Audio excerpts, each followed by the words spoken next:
Hi everyone, my name is Poonam Sharma and I'm here on my YouTube channel back with a very interesting video again. So welcome back. Let's get into the video. So in this video, I'm going to talk about few laws which exist in India but not in USA. First one is maximum retail price यानी कि MRP concept जो कि इस time सिर्फ India और बांग्लादेश में exist करता है और किसी भी कंट्री में एग्जिस्ट नहीं करता है। MRP is a manufacturer calculated price and manufacturer he decide करता है हाईएस्ट प्राइस, मैक्सिमम प्राइस जितने का एक प्रोडक्ट बेचा जा सकता है।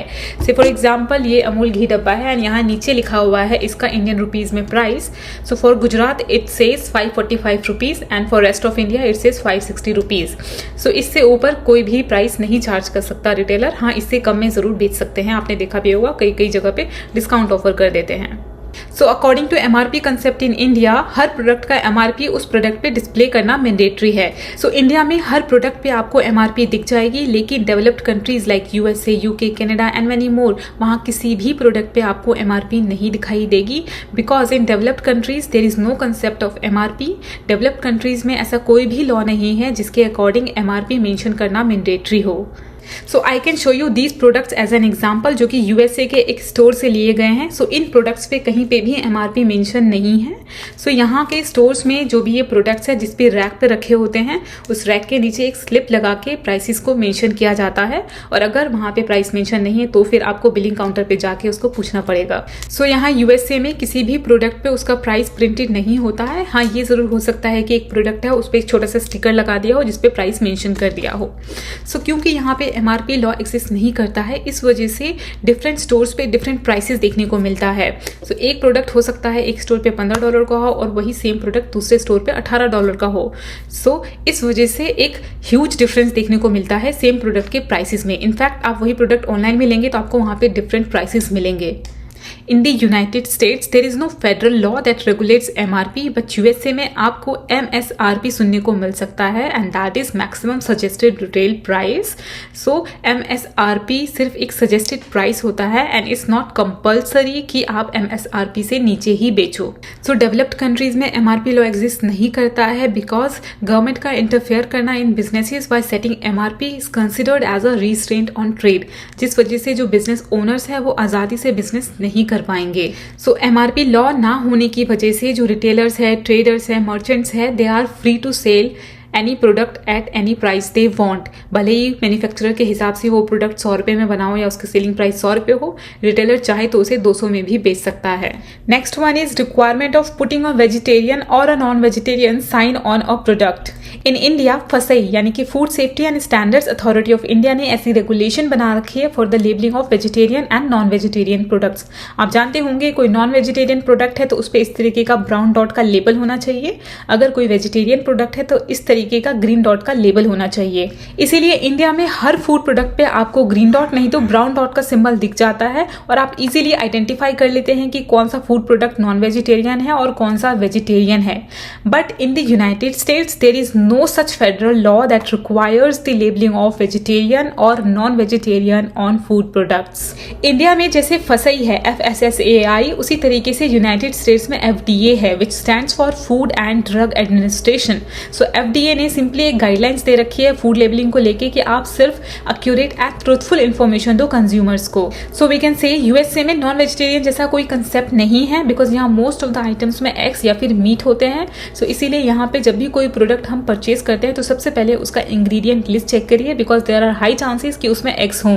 स्निकर्स चॉकलेट का एक एग्जांपल दूंगी कि इंडिया का स्निकर्स है जिसपे ये ग्रीन डॉट देख रहे हैं विच इंडिकेट्स कि ये एक वेजिटेरियन प्रोडक्ट है। ये USA का स्निकर्स है जिसपे कि कोई भी सिंबल नहीं है बिकॉज लॉ की रिक्वायरमेंट ही नहीं है। सो यहाँ पे मोस्टली जो भी स्निकर्स है उन सभी में एग्स होते हैं। हार्डली ऐसे स्निकर्स देखे हैं जो कि एगलेस हो। सो यहाँ USA में इस लॉ की इतनी रिक्वायरमेंट नहीं समझी जाती है बिकॉज यहाँ पे नॉन वेजिटेरियंस का रेशियो ज्यादा है वेजिटेरियन से। सो जब यहाँ USA में इतने वेजिटेरियंस है ही नहीं, that's why they don't find it worth in labelling कि ये वेजिटेरियन है या फिर नॉन वेजिटेरियन प्रोडक्ट है। Next law is about requirement of OTP when making payments with credit or debit cards. In India, RBI यानी कि reserve bank of India ने electronic transactions को सिक्योर करने के लिए एंड रिस्क ऑफ फ्रॉड को कम करने के लिए 2 फैक्टर ऑथेंटिकेशन मैंडेटरी कर रखा है जब भी आप अपने क्रेडिट या फिर डेबिट कार्ड से पेमेंट करते हैं।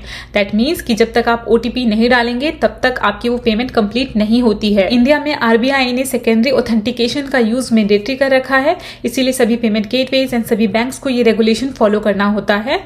एंड दैट्स वाई कुछ बैंक्स आपसे ट्रांजैक्शन पासवर्ड सेट करने को बोलती है एंड कुछ बैंक्स मोबाइल पे OTP सेंड करके सेकेंडरी ऑथेंटिकेशन कंप्लीट कर लेती है। सो जब भी आप OTP या फिर ट्रांजैक्शन पासवर्ड डाल देते हैं उसके बाद आपकी वो पेमेंट कंप्लीट हो जाती है। But there is no such regulation in USA, that's why यहाँ पे जब भी हम पेमेंट करते हैं क्रेडिट या फिर डेबिट कार्ड से ऑनलाइन या फिर स्टोर में तो हमसे OTP नहीं पूछा जाता है, पेमेंट डायरेक्टली हो जाती है कार्ड टैप करते ही या फिर कार्ड का नंबर डालते ही। So in the United States there is no such federal law that requires the use of OTP और 2-factor ऑथेंटिकेशन फॉर क्रेडिट और डेबिट कार्ड ट्रांजेक्शंस। सो यहाँ USA में मर्चेंट्स एंड फाइनेंशियल इंस्टीट्यूशंस के हाथ में है कि वो OTP या फिर 2-factor ऑथेंटिकेशन का यूज करना चाहती है या फिर नहीं। सो हो सकता है कि कुछ फाइनेंशियल इंस्टीट्यूशंस या फिर मर्चेंट्स यूज करे और कुछ ना करे। सो यहाँ का federal financial institution examination council recommend तो करता है 2-factor authentication for online banking transactions but mandatory नहीं है। नाउ यू गॉट कि USA में 2 लेवल सिक्योरिटी नहीं है, इसीलिए आप अपना कार्ड सिंपली टैप करेंगे या फिर स्वाइप करेंगे या फिर अपने कार्ड की डिटेल्स डालेंगे तो पेमेंट डायरेक्टली हो जाएगी, कोई OTP या फिर ट्रांजैक्शन पासवर्ड आपसे नहीं पूछा जाएगा। सो इंडिया में 3D सिक्योर सिस्टम चल रहा है बट USA में AVS सिस्टम यूज होता है। AVS is address verification system जिसमें कि आपको जिप कोड यानी कि आपको अपने एड्रेस का पिन कोड डालना होता है। सो यहाँ की जो पेमेंट गेटवेज है वो इस मेथड का यूज करती है ये वेरीफाई करने के लिए कि जो आपकी कार्ड की डिटेल्स है उसका वैलिड यूज हो रहा है या नहीं हो रहा है। सो अगर आपका जिप कोड बिलिंग एड्रेस से मैच कर जाता है then it's verified and payment successful हो जाती है। Next one is slaughter of cows. India में स्लॉटर ऑफ काउस कुछ स्टेट्स में प्रोहिबिटेड है, कुछ में रिस्ट्रिक्टेड है, कुछ में अलाउ है। इंडिया में हिंदू धर्म में काउस को पवित्र माना जाता है, इसीलिए उनकी हत्या को एक ऑफेंस कंसिडर किया जाता है। So there is a central law in India that is the prevention of cruelty to animals act जो कि cows, calves and other cattle की हत्या को प्रोहिबिट करता है, सख्त मना करता है। But there are some exceptions also. So उन केसेस में जहां पे कैटल ओल्ड या फिर डिजीज या फिर अनप्रोडक्टिव हो गए तो उन केसेस में स्लॉटर ऑफ कैटल अलाउ किया जाता है। So these laws vary state to state. कुछ स्टेट्स में slaughter of cows completely banned है, कुछ स्टेट्स में सिर्फ रिस्ट्रिक्शंस है यानी कि प्रायर परमिशन लेनी पड़ेगी from local authorities before slaughtering a cow. वहीं पे कुछ स्टेट्स ऐसे भी हैं जहां पे कोई रिस्ट्रिक्शन नहीं है। But in the United States there is no such federal law that prohibits और restricts the slaughter of cows. But यहाँ पे एक ह्यूमन स्लॉटर एक्ट है जो कि एक फेडरल लॉ है विच रिक्वायर्स कि सभी एनिमल्स को ह्यूमनली ट्रीट करना है during slaughter process.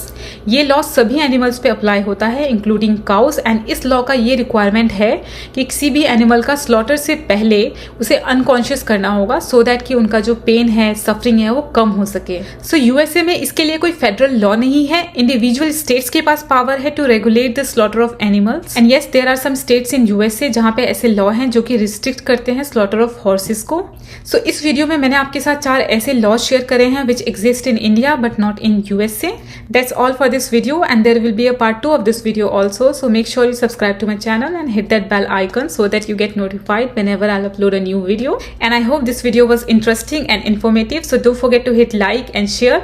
I'll see you in next video. Till then, take care. Bye.